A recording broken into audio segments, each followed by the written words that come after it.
What's going on, y'all? It's your boy Duran, and we're here with an NBA mock draft. Now, in this draft, there will be no trades, and I'm just doing the lottery. Picks 15 through 30 will be in the description. All right, so let's go ahead and get started. With the number 1 overall pick, the Minnesota Timberwolves select Obi Toppin. Toppin fills a position of need, and the talent level is close when you're comparing him and the other top prospects that people think should be the number 1 overall pick. The Timberwolves don't have answers at the small forward or the power forward position, in my honest opinion, and I already like the pairing of D'Angelo Russell and Malik Beasley in the backcourt. Toppin complements D'Angelo Russell way more than I think Edwards or Ball would. Toppin would have to tighten his defense up and become at least an average defender, but other than that, his elite athleticism and steady shooting makes him a player Minnesota will love with the number 1 overall selection. With the number 2 overall selection, the Golden State Warriors select Anthony Edwards. Edwards falls to the Golden State Warriors, where he will be an integral part of their rotation, taking on a 6-man role where he can play freely with the bench unit without having to take a step back to Steph or Clay when they're on the floor. He also fits their system and is an eerily similar player to Klay Thompson in my opinion. He can learn out of both those players and even Draymond Green. With the number 3 overall selection, the Charlotte Hornets select LaMelo Ball. Ball comes to Charlotte, who is dying for a superstar player. Ball isn't a player yet on the court. Ball isn't a star yet on the court, but he is definitely on his way. Ball has the highest ceiling in this class and steps in, giving the Hornets a true point guard that can facilitate and get his own shot at will. This is a culture-building move for Charlotte, who will be competing for a playoff spot in the Eastern Conference.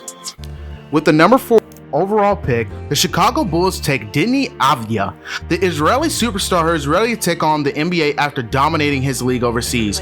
Deni is a 6'9" combo forward that can play either small forward or power forward. Deni is a long player that brings playmaking and a super high basketball IQ to a young Bulls squad. Deni is a 3-level scorer that the Bulls have been begging for from the forward position for a very long time. I feel like Deni is going to be a cornerstone player for the Bulls, and this could be a culture changer for them. With the 5th overall pick in the NBA draft, the Cleveland Cavaliers take James Wiseman. The Memphis center didn't get the opportunity to really showcase his talent this season, but his stock is still high, and the Cavs' contract talks with Andre Drummond have reportedly gone sour, and Wiseman offers a much higher ceiling than Drummond would offer for the Cavs. Wiseman is ready to play now, and I think he'd be a really good fit for the Cleveland Cavaliers and what they want to do in their system and how they're trying to grow their young players. With the number 6 overall pick, the Atlanta Hawks take Devin Vassell. Vassell is the player with the highest floor in this draft. At worst, Vassell is a 3-and-D wing for a team and a constant contributor on defense. Vassell offers the Hawks a 2-way wing that can lock up on the other end while also providing consistent 3-point shooting on offense. With the number 7 overall pick, the Detroit Pistons select Killian Hayes. The French point guard might be the best player in the entire draft. He already has a connection with Pistons rookie up-and-comer Sekou Doumbouya. Hayes reminds me a lot of breakout star Luka Doncic with his elite IQ and patient playmaking ability. Hayes is going to be a cornerstone player for the Pistons, sitting behind guard Derrick Rose for a full season or up until the trade deadline is going to do wonders for his development. With the 8th overall pick, the New York Knicks select Tyrese Haliburton. Haliburton is one of my favorite players in the draft as he offers a legit 3-point shooting and playmaking like a point guard. Haliburton is also super athletic and offers versatility on defense. This will be a good player for the Knicks to pair with RJ Barrett.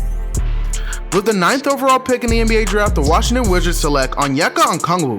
The USC center has one of the best big men in college. Okongwu showed offensive maturity with his NBA footwork on offense and on defense. Okongwu also has a reliable 3-point shot which allows him to stretch the floor, something NBA teams love. With the 10th overall pick, the Phoenix Suns select Isaac Okoro. Okoro is the best defensive player in the draft and probably one of the better ones we've had in a long time. Okoro's offense hasn't quite caught up to his defense, but he's shown flashes of potential that is undeniable. Okoro will round out the young Suns roster that will certainly be looking to compete for the Western Conference playoffs. With the number 11th overall pick in the NBA draft, the San Antonio Spurs select Saddiq Bey. Bey is one of the most technically sound players in the NBA draft on both ends. Bey is a mature player that played and thrived in a pro system at Villanova. He has a knockdown 3-point shot and the versatility to switch switch guard 1 through 5 in positions on defense. Bane was born to be a Spur and will be able to learn under players like LaMarcus Aldridge as he adjusts to the NBA. With the number 12 overall pick in the NBA draft, the Sacramento Kings select Aaron Nesmith. I think Nesmith would have been a top 10 pick if this season wasn't cut short by injury. Nesmith is the best three-point shooter in the NBA draft and adds another wing for the Kings offense that complements De'Aaron Fox. With Barnes declining and trade speculation surrounding Buddy Hield, this selection makes sense for the Kings' future and the present. With the number 13 overall pick in the NBA draft, the New Orleans Pelicans select Precious Achiuwa. Achiuwa brings toughness and defense to a Pelicans squad that got exposed for having some spotty rim protections. Achiuwa is a natural fit beside Zion Williamson, providing much needed rebounding and energy to a front court that was lacking. And with the number 14 overall pick, the Boston Celtics select Kira Lewis Jr. Kira Lewis Jr. is the fastest player in the NBA draft. Lewis adds athleticism and scoring to Celtics bench, which is much needed. Lewis Jr. is also a legitimate threat from the three-point line, making 36% of his attempts. Kira Lewis can really sit back and learn from guys like Kemba Walker and Marcus Smart as he develops in the NBA. As always, guys, that was my lottery pick for my NBA draft. Picks 15 through 13 will be in the description. Go ahead and like, comment, subscribe, and tell me if you want more of these, guys. Peace.